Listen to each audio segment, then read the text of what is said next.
Hey everybody, it is so good to see y'all tonight. Hopefully everybody is doing good. Let me adjust this just a little bit.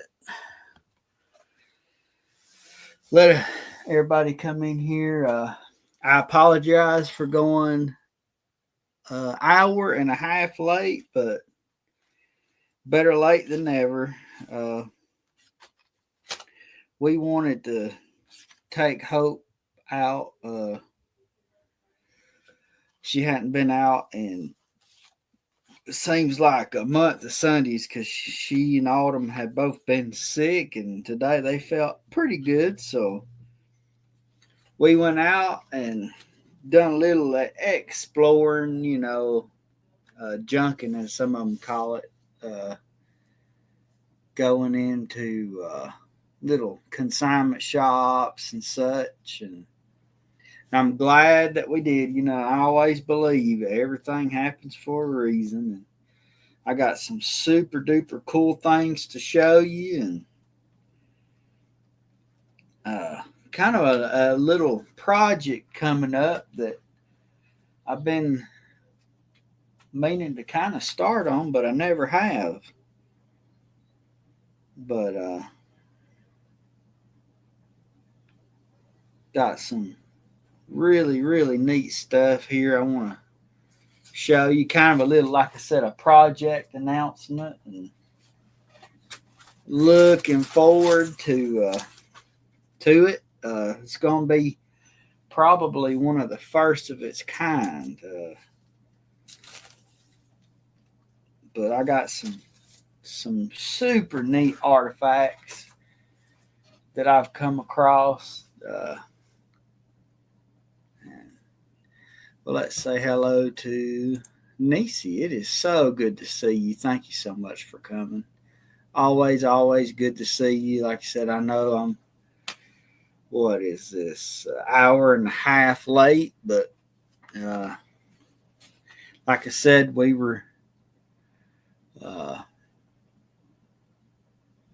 took Hope to actually see the movies is what we did.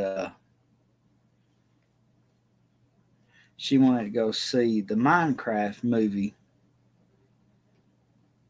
So we took her and got a little something to eat, and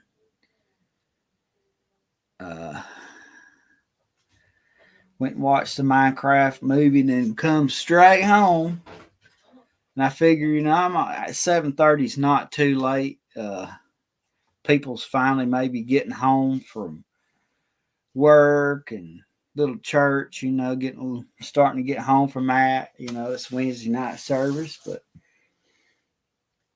I got some.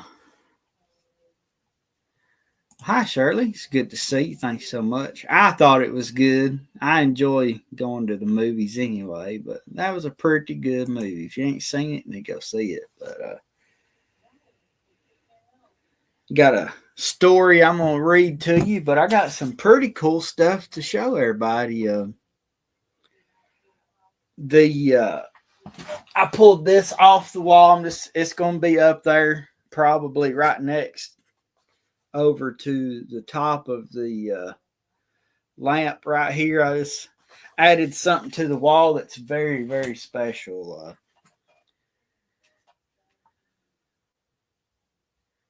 Let's see.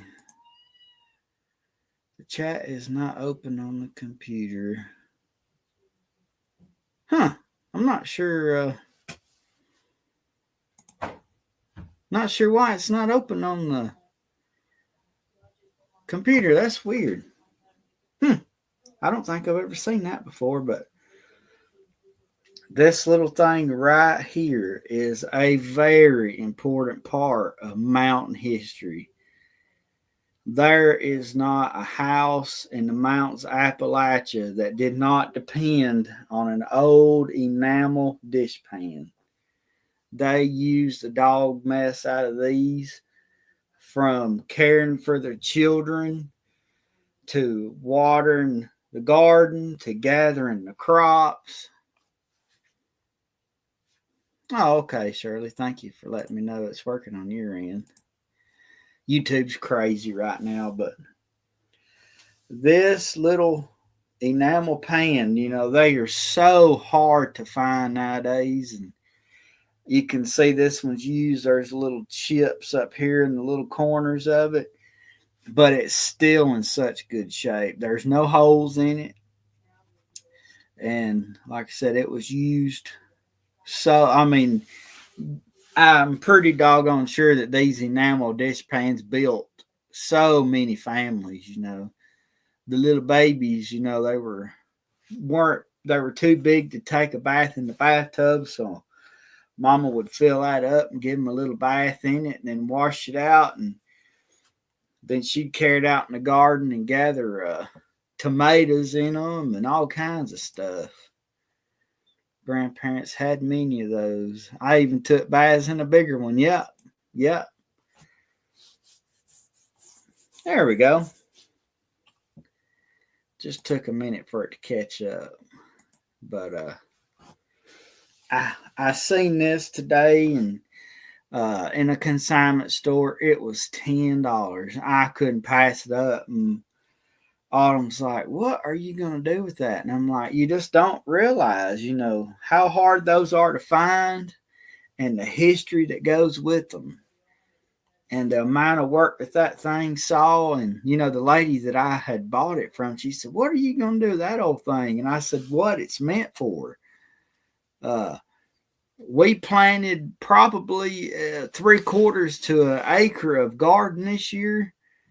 My dad's been wanting to start back Myers Produce again, and this year he somehow talked me into it. So I got out there and worked and hand tilled one of his gardens, and a local farmer came and helped me out and used his tractor and tilled the other one. And about a week or two, we're going to be fully planting corn and watermelons and cantaloupes and tomatoes and cabbage plants, and which we have some cabbage now. We got potatoes, we got beets, and we got radishes, and Brussels sprouts are planted. We got all kinds of stuff, and this bad boy right here is going to be put to some use. So that thing will be coming back off the wall and going over to his house and gathering so many things, the beans and the potatoes when they come in. And yeah, so many memories are attached to a simple dishpan. You would never think that something just as measly as that would have so many memories. And that's why it's part of this wall. Because, like I said, something as simple as a dishpan and a little homemade guitar and even the lamps, those were important life to everyday life in the mountains of Appalachia. And I wanted to, kind of keep that alive. And my little Confederate newspaper will be going right here in this hole, but I didn't have time to get that thing up there before we went live, but we'll get there. But now the project that I'm about to start, Jared King TV actually gave me this idea back, I don't know, maybe a year or so ago. A little consignment store. I went in and they had this little bitty box, and I said, what would ever be in that box that, can't be nothing special, but look, old black and white photos from so long ago. I want to, those are just a couple of examples. Let's see. Hello, Natalie. It is good to see you today. Thank you so much. Welcome in, and glad to see you got a Minecraft kid of your own. That my kid loves that game, and she loved the movie even more. But the pictures, the project I'm going to do is I'm actually going to take a pretty good close up of each photo, and some of them actually have dates and where they're from. This picture right here, for example, was taken January the 6th, 1926 in Washington, D.C. at an old house out there. And this is actually one that I came across today. Well, hello, bro. It's good to see you. Thank you so much for coming in. Good to see you. I bet he's got a few memories of these old pans too, but and here's another one. This was taken, and it doesn't say the year on it, but that is a little school picture taken in Bedford Grade School, 3rd grade.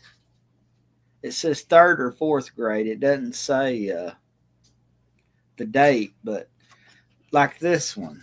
That one was taken in 1948 on Castleberry Square Memorial Day. And it's written on the back. And I bought these photographs for almost nothing. They were a quarter. There was a couple in here that's 50 cents that had, maybe something in the picture was more desirable than others. But I have this one, that stack, and then the original stack. But the really neatest one that I have is still in the original sleeve. And it's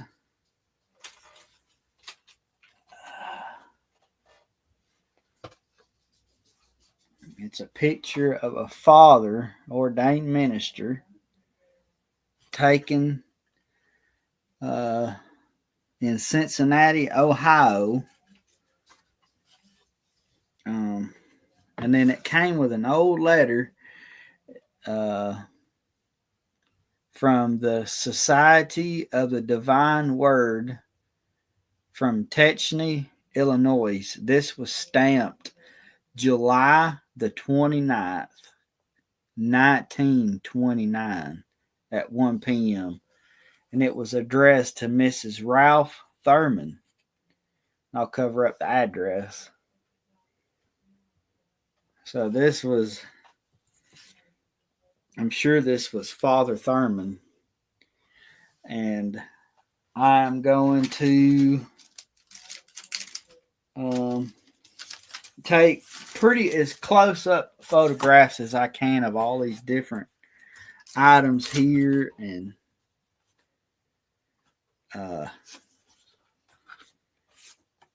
tell it if there's any information about them, I'll tell them. But this it's probably going to be a multiple part video.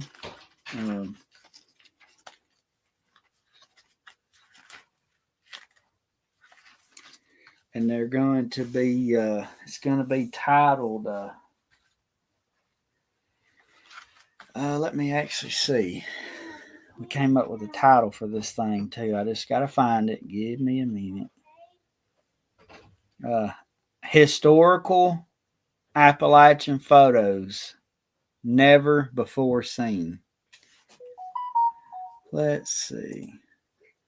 Hi, Rachel. It's so good to see you. Thank you so much for coming out tonight. Appreciate it. Always good to see you. And Scully, it's good to see you, brother. Thank you so much for coming in. Appreciate it. Always good to see you. But that little project, I am looking forward to it. I probably got 100 photographs or even more, and I'll put together, I don't know, maybe between 5 and 10 minutes, and I'll kind of narrate them and tell if there's any information on them or anything like that I can find. And well, that'll be coming up. I'll probably maybe drop those between, like do a story video like I'm actually doing this week, and then maybe next week I'll drop part 1 of the historical Appalachian photographs, and then I'll just kind of go back and forth till we get them all gone or something. And this coming week's video is exciting to me because it's about a monastery in the mountains of Kentucky. You guys are going to like it. It's really neat. Dates back to the early 1800s. So we'll get into that. Kind of a neat little place. And these photographs, they're not going to be going anywhere. They're going to be staying with me, and I'll probably put them in a book or something to keep them safe. But they had a whole lot more photographs, but some of them were upwards of $1, $2 a piece. And I didn't really have that much money, so I bought all the quarter ones I could find and a few of the 50-cent ones that had, something to do with what we were talking about. And I may go back and get some more of them, but we'll definitely looking forward to these. And I was trying to figure out what to do with them, and Jared came up with that idea, and I appreciate him for that, and looking forward to it. And I know you guys are, so I guess we'll get me off this old camera and we'll dig into our story tonight. Oh, cool. That's neat. They're there in Kentucky. Well, all righty, Shirley. I appreciate you, whether you can message or not. We really appreciate it. John, it's so good to see you. Thank you so much. And trust me, I never thought I'd hear me tell stories either. You ain't the only one surprised, but I've always loved telling stories, be out with friends and share a story that happened or whatever. And of course, being here in these mountains of Alabama, it just, Appalachia hits home. So what a topic. You can't beat it. Growing up, me and my brother both grew up gardening and living off the land as much as we could because Mom and Dad didn't have a lot of money. They worked their tails off, but we survived however we had to. So we picked, my brother even tell you, we often picked blackberries during the summertime to buy our school clothes for the summer, buy our new shoes and everything. We did it every summer. But well, thank you so much. I really do appreciate that, Nisa. That's so kind of you.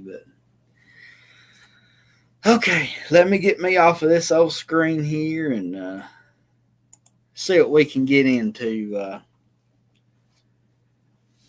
This story, it doesn't necessarily say where this is from, but it's a really neat story. But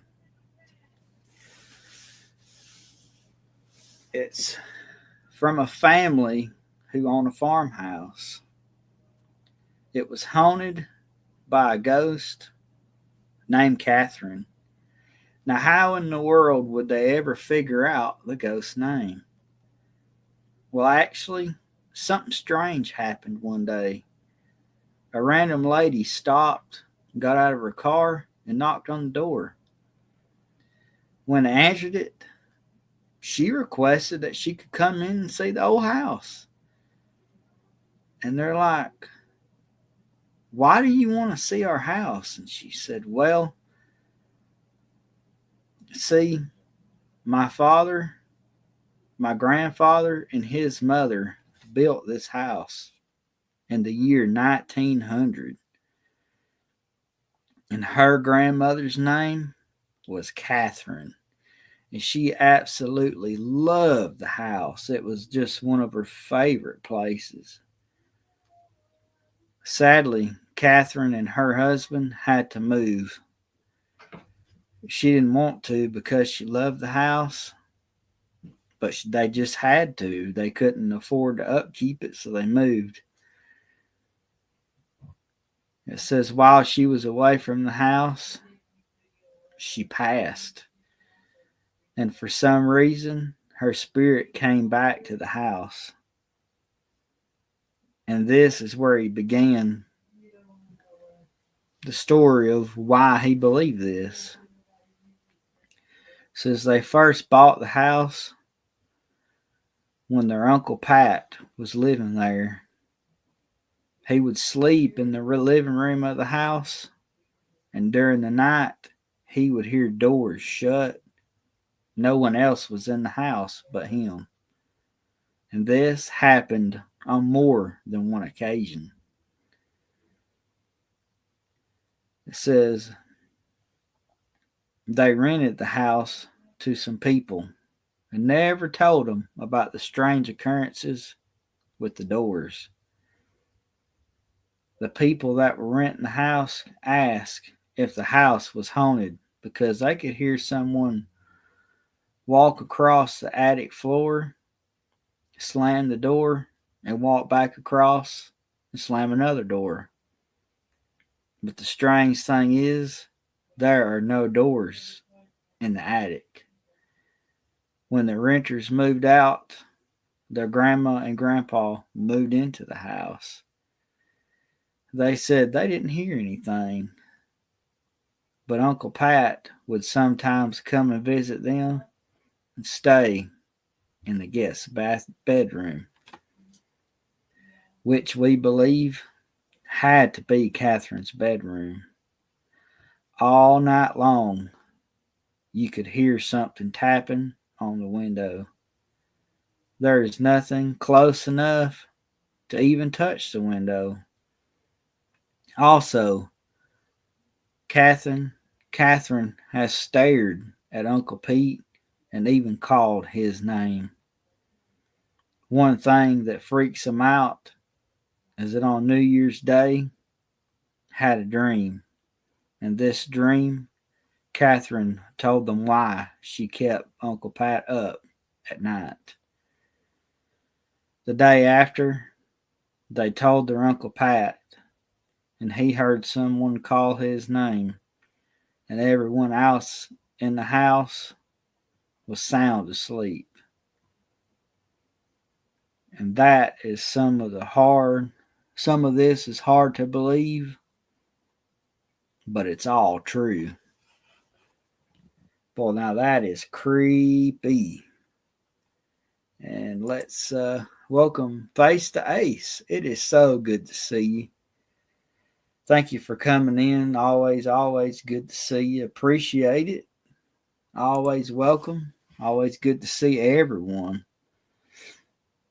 I wouldn't know what to think about that. Trying to go to sleep and somebody's knocking on the windows and hearing doors slam where there's no doors to be slammed. Very strange indeed.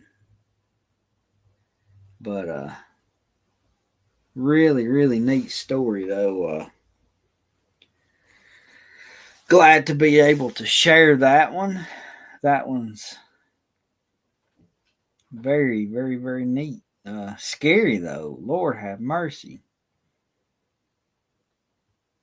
Let's see. There's a good story. It's a long one.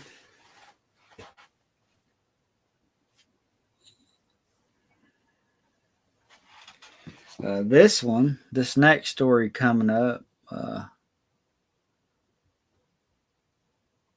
is of a story a lady had when she was a little girl.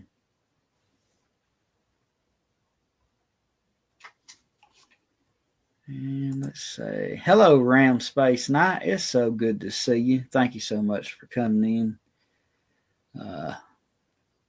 Them blackberries was so good, and boy, I made pretty good money picking them. I know that. I think the scariest thing I ever did while picking blackberries, reach over and grab a black limb to come find out it was a black snake crawling through the briar patch there, and like scared me to death. All right. The person goes on to say, ever since I was a little girl, I have had and made connections with the unexplained. I often wonder if our DNA carries this to our children. My son and daughter also have their own stories to tell. Like our heritage, a continuing connection with our relatives and their past, spirits, and events that have connections with them that we, meaning, know nothing about the other side, and that the fact that something strange happens to us. And the person goes on to say, I am a second generation American. My grandparents on my mother's side were Russian immigrants from the Carpathian mountain range in Europe, home of Dracula. My father's side came from Budapest, and it was told to me that his family was Hungarian gypsy descent. Many strange stories were told to me by my father during the course of his life, but I am going to tell you about my own experiences. I lived in many different cities, and things just seem to follow me, I think. Or does our spirit possibly hold connections that lead us to certain places without conscious choice?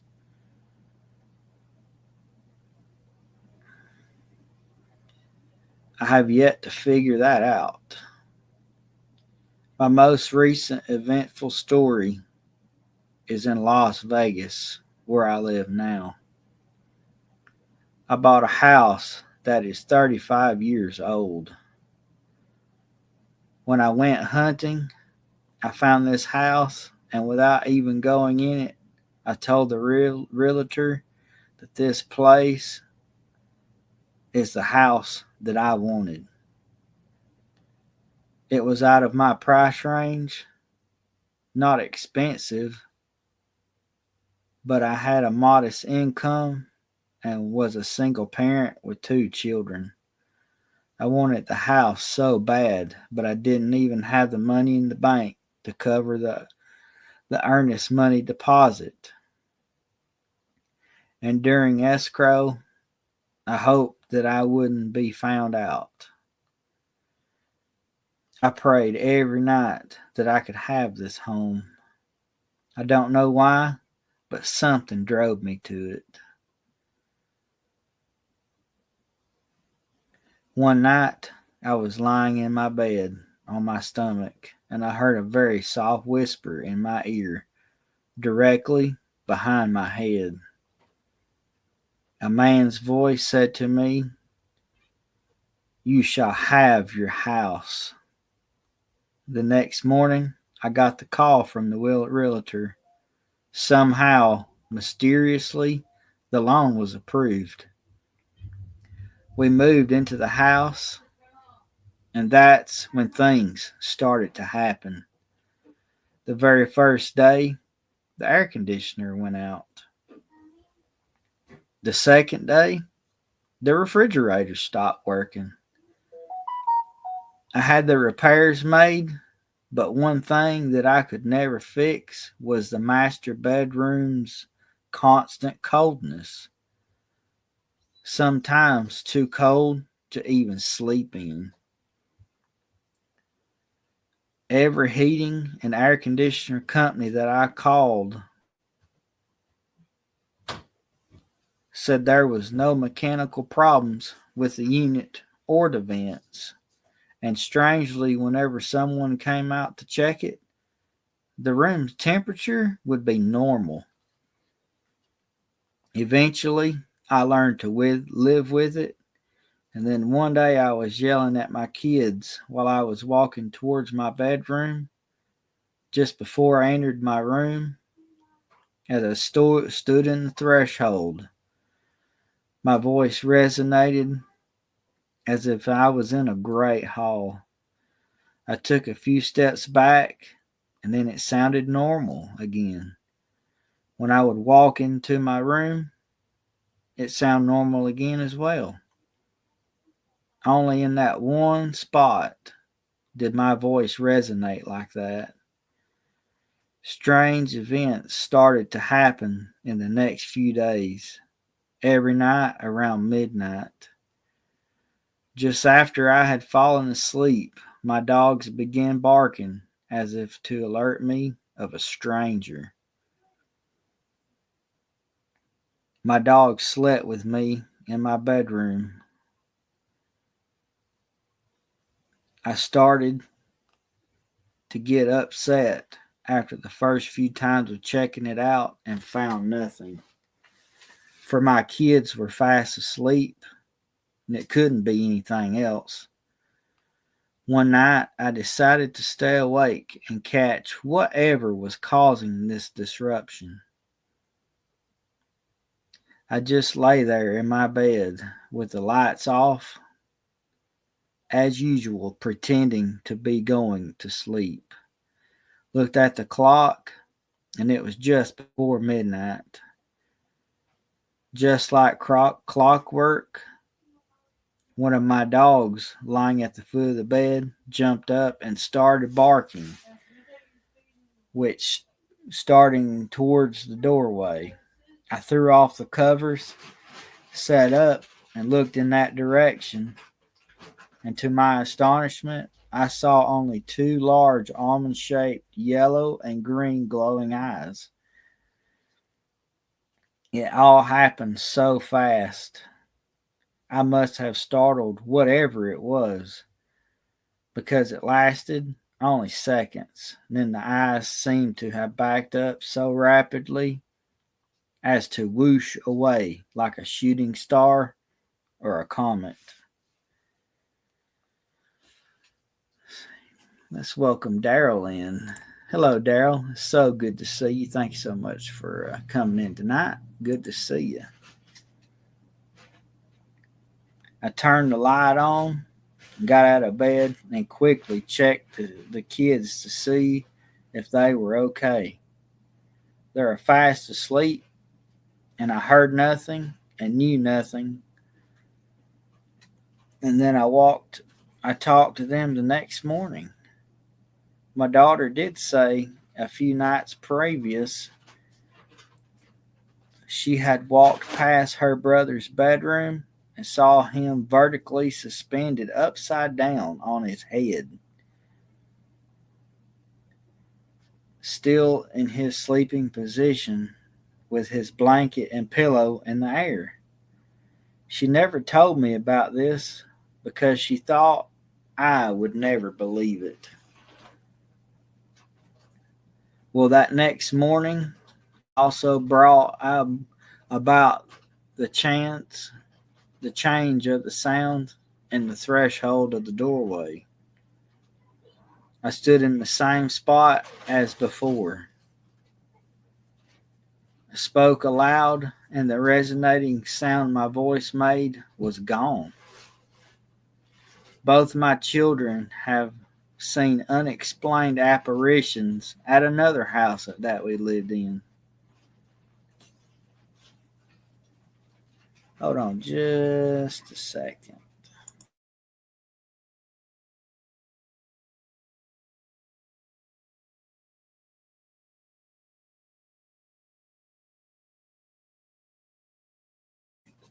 Sorry about that, folks. Let's get back into it.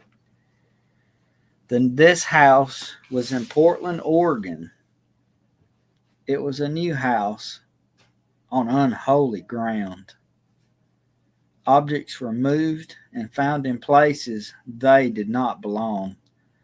Lights were found on when they were left on. When we turned them off, but most disturbing was the faceless lady covered in a hooded dark cloak that appeared to my son that made him cry in the night. He saw her standing in his sling closet doorway in his bedroom. The next night, my daughter, not knowing what her brother had seen, saw the very same thing in her bedroom closet doorway as well.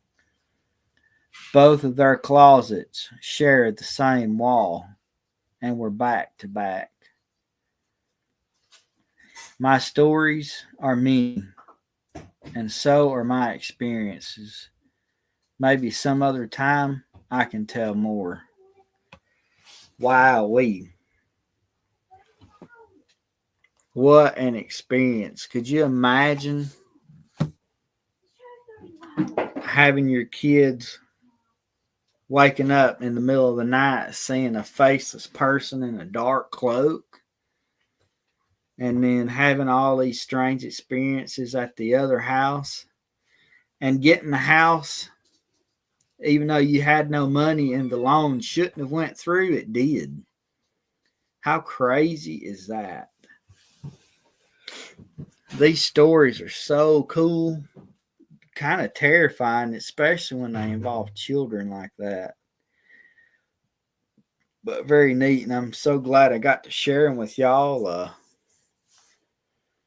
Many more stories to come, but I think that we're just going to do the 2 for tonight because we've already been on here 37 minutes. Got to jawing about the pictures and the project, and of course that old awesome enamel little dish pan there, and eat up some of our time.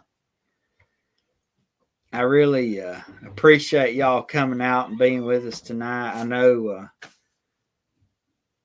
it just kind of popped up, and I know it was an hour and a half late, but I can't miss my family time with you guys unless I'm sick or something, which I wasn't sick today, just running a little behind. But I always appreciate y'all coming out. I always appreciate the support, and always appreciate everybody coming in, and everybody's just family, getting to hang out and have a good time, and just, being plain old kinfolk, and a place that you can come and not have to worry about people talking ugly and being disrespectful, because we don't even give them kind of people the time of day. We just send them on their way and don't even worry about them. But hopefully everybody continues to have a good week, and when you say your prayers as you go to bed, just continue to remember our good sister Janet, and Queen Laura, and my brother says a taste of home, even though I can't be there in person, right? Yeah, that's what we try to do here. Try to make a place where everybody can experience these old mountains and stories, one little 30 minutes or an hour at a time. And try to make it family friendly as possible. I know some of our stories are not, but I know a lot of people get disappointed when I'm these kind of scary, ghostly stories. I do a lot of them, and it's not by choice. I love the heartfelt, uplifting stories, but I don't have access to any of those. The few I get are submissions, but these stories here, they're abundant. You can just about, find and read about people's experiences, and then get permission and share them, and I always appreciate getting to, hear people's stories, and getting to share them with everybody, and maybe figuring out what happened to them, and maybe an explanation of kind of explain them. It could be anything, just like the person said in this last story. The last house was on unhallowed ground where something bad happened.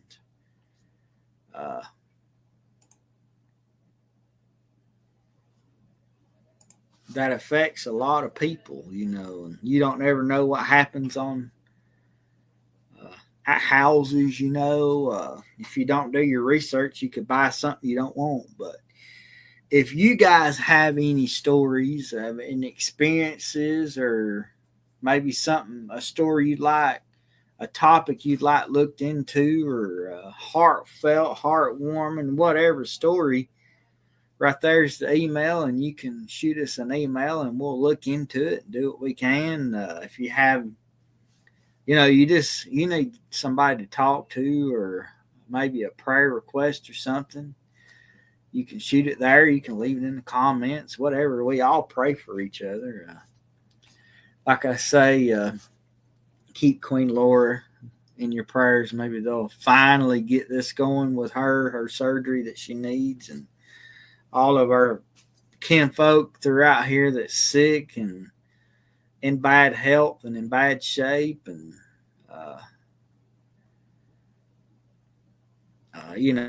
that they'll recover however the Lord sees fit for them to recover. Sometimes He brings them home and their old earthly body goes away, but their heavenly spirit recovers fully. They get their new body and their wings, and